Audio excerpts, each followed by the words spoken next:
საგარეჯოს მუნიციპალიტეტში 210 ჰექტარ სასოფლო-სამეურნეო მიწის ფართობზე წყალუზრუნველყოფის რეჟიმი გაუმჯობესდება.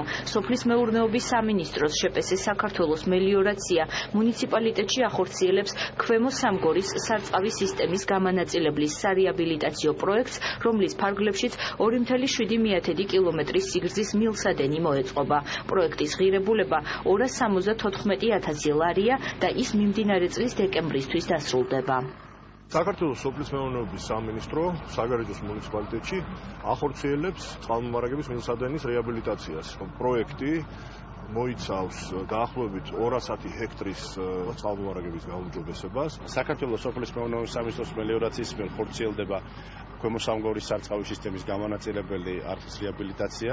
შედეგად აღდგება 2 კილომეტრზე მეტი სიგრძის მილსადენი, რომელიც საგარეჯოს მუნიციპალიტეტის 210 ჰექტარზე მეტ ტერიტორიას მიაწვის გაუმჯობესებულ წყალმომარაგებას. ნაკვეთამდე წყლის მიყვანა უფრო მეტ შრომასა და წვალებას მოითხოვდა, ვიდრე უშუალოდ ნაკვეთის მოწყვა. ეს ძალიან კარგი საქმე კეთდება, იქიდან გამომდინარე, რომ უფრო ნაკლებ დროში მივიყვანთ წყალს, გზაში არ დავკარგავთ, არ ვიწვალებთ.